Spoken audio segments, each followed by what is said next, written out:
Article Why Did God Create Us? By Dr. Mustafa Mahmoud. At every moment from the birth of a person until his death. From waking up in the early morning until he went to bed to sleep. He takes exam after exam. Every moment presents a situation to a person and requires him to make a choice between alternatives in each selection. He reveals his quality, rank and status without knowing it. His lust calls him to satisfy it. It may be a desire for food, a lust for a woman, a lust for a salad, or a lust for satisfying. Any desire requires postponing the other and revealing one's status, with your preferences and desires from the bottom of the ladder. Where a person is the animal that only desires his belly or his genitals, to the great tyrant who has no concern but the desire to dominate, crush and exploit others. Your choice reveals your type, status and rank. He tells you your behavior. Who are you among these lustful people, and what kind of animal are you? If you reject all these desires and respond to the call of reason and moderation, you are a person of vision and reason, and you are a human being, not an animal. But humanity also has degrees and reason degrees. The lowest level of reason is the purely physical mind, which recognizes only the limited reality it sees and experiences, and completely denies what is behind this tangible reality. This mind is almost an organ attached to the animal we told about that serves its desires by seeking justifications and creating logic and predicts to take pleasure. If you control your behavior to this mind, you are just an advanced animal using a gunshot instead of claws, and conspiring with electronic minds instead of launching into random and uncalculated anger. But the result is still the same.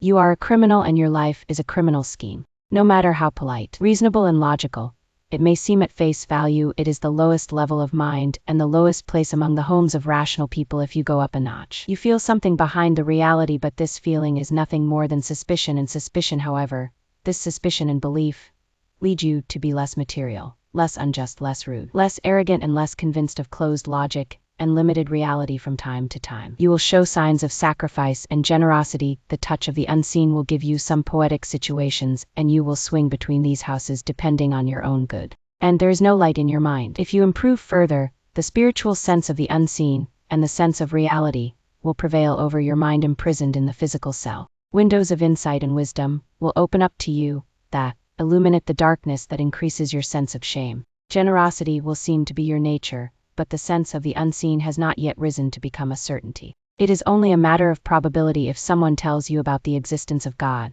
you tend to believe it, but not to the extent that you pray, fast, and condemn worship, and the only thing you're reporting is to think that there is power beyond things. And you are afraid of this force, but the rest of that is not clear, and your interest in the world covers this feeling. As you go about your life, trying to achieve maximum benefit, you make sure not to harm anyone. If you rise further, your spiritual sense becomes clearer, and your feelings will recede more and more, and you are sure that you are not alone, and that you were never alone, but God has always been with you, and you are calling this power by its religious name for the first time. Allah. You describe it as the names of Hosni in the heavenly books. It is entrusted with care, creation and revelation. The hierarchy in this noble rank varies from the average believer who prays, fasts and seeks good, but he often falls into the world from time to time. To the believer who has a high faith, who lives in witnesses, presence and compliance with the divine self at all times, and worships God as if he sees him, your status in each of these cases is evidenced by your behavior. If you are one of the people of this high faith, you must be one of the people of charity. You master every job entrusted to you without regard to a reward. You treat your enemies with tolerance and advice. You fight falsehood with your hand, heart, and tongue. Do not fear appropriate blame for the truth. Your desires are suppressed, while they are still whispered in the mind before they grow into motives and actions. There is no truth, unless it is witnessed by an action. That is why God turns you between situations from one moment to another, from the moment you wake up to the moment you sleep. And every moment puts you in a situation. Every situation requires you to choose between alternatives. It does not exempt you from the exam if you do not choose, because non-choice is in itself a kind of choice. It means that you have satisfied yourself with what the circumstances chose for you, what your father chose, or what was chosen by some of your friends, to whom you gave yourself. This means that life exposes you at every moment, reveals your truth and removes your shell, in order to get out what you are and what you are silent about. The divine cunning here is to put you in situation after situation, problem after problem.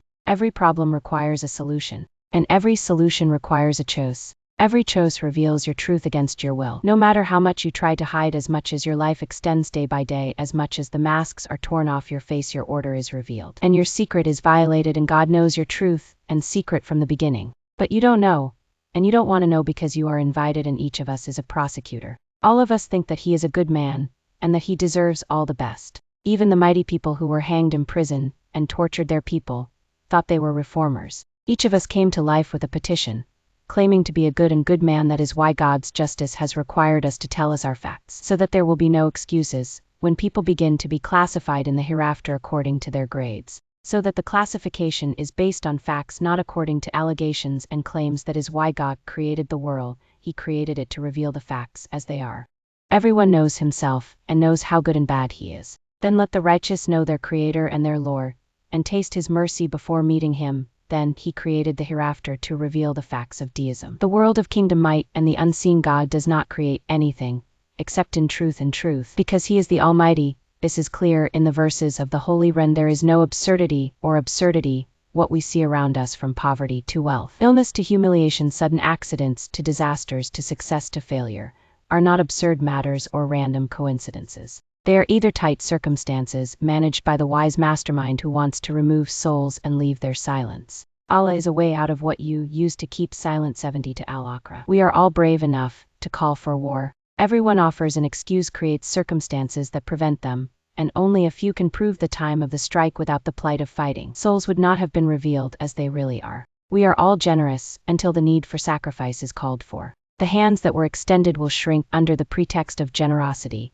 and only a few people are happy with generosity. As Al-Udnabi said, if it wasn't for hardship, all people would prevail. Quality impoverishes and progress is a fight. It is hardship that has exposed souls and exposed their claims. Hence, its necessity. We would not have known the hardness of steel without testing it. That is why God created the world, to make the weak know his weakness. Let the strong know his strength, so that false claims will be revealed. And justice will be done by the conviction of every soul, and the justice of its ultimate fate at the top or bottom of Aflin. God created the world in order to achieve truth and abolish falsehood. He also believes the words he says. God created us to give us. It is words that lead us to the same meaning. Is it valid to give unless the benefits are known first? So that giving is a right. Knowing ourselves is also required in order for everyone to be truly convinced of their giving. And let the objection go away. For souls to know their facts and man's knowledge of his Creator, it is the wisdom behind the creation of the world. He created death and life to harm you. Which of you is the best? Al-Malik. Knowledge could only be achieved with blood and tears, because souls could not reveal their secrets and facts, except with blood and tears, because each of us hides his truth behind heavy masks of slogans and lies, and wears a veil of fabrication and representation and features of hypocrisy. Kindness and courtesy. It was necessary for a violent incident to break through this ban in the world. Was that accident? God brought us out of nothing, and each of us was real. He gave each of us a hand and a foot to harm and benefit. As for those who seek benefit, righteousness and goodness, they are his family. And their shelter is until its shadow is a day that remains only its shadow. As for the people of harm and injustice, they are those who are removed from him and his mercy. And being away from God is fire, because all but Allah is fire. The sign of the people of Allah is their gratitude to their Lord before meeting him. To know him in this world, that they witness the world, is a sign of it. The words of the Wren that Allah created us to worship him are words that include all these previous meanings in its interior. And when you say the verses, and I did not create jinn and man except to worship 56 Riyat, it means a priori. And I did not create jinn and man, except that they would know, because there is no worship without knowledge. Meaning is that he created us to know him. If we know him, we worship him. If we worship him, our worship will be different, our faith and denial will be different, and our homes will be different. Therefore, our benefits have been differentiated according to the exams we are subject to in the world.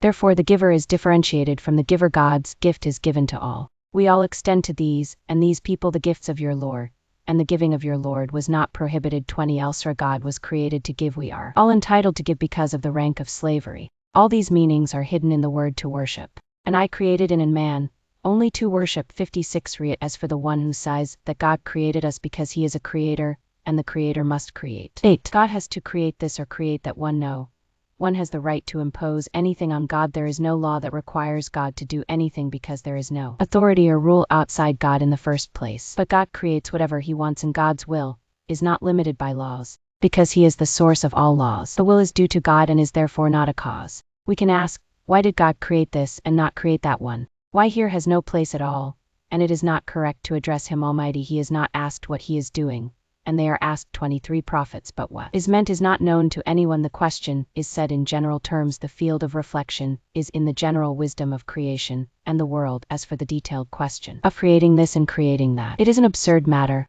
It is blind and no one knows it. The Ufi Ibn Rabi says that Allah created this and created that because they asked him in vain to have mercy on them by finding them, and he found them, and that God does not bring anyone to the world against her will, but all that came to the world was his request. This is an absent talk. This is a statement that means that we had an existence in the world of nothingness, and that nothingness is non-existent. This talk leads us back to the dilemma I raised in my book Existence and Nothingness. Anyone who wants to dive deeper into secrets may return to the book. According to the believer who wants to stand at safety and not throw himself into the valley of the blind, to say, I believed in the words of Allah upon God's will, and what is hidden from me, God knows it. The source of this video is book The Rin is a Living Being by Dr. Mustafa Mahmood.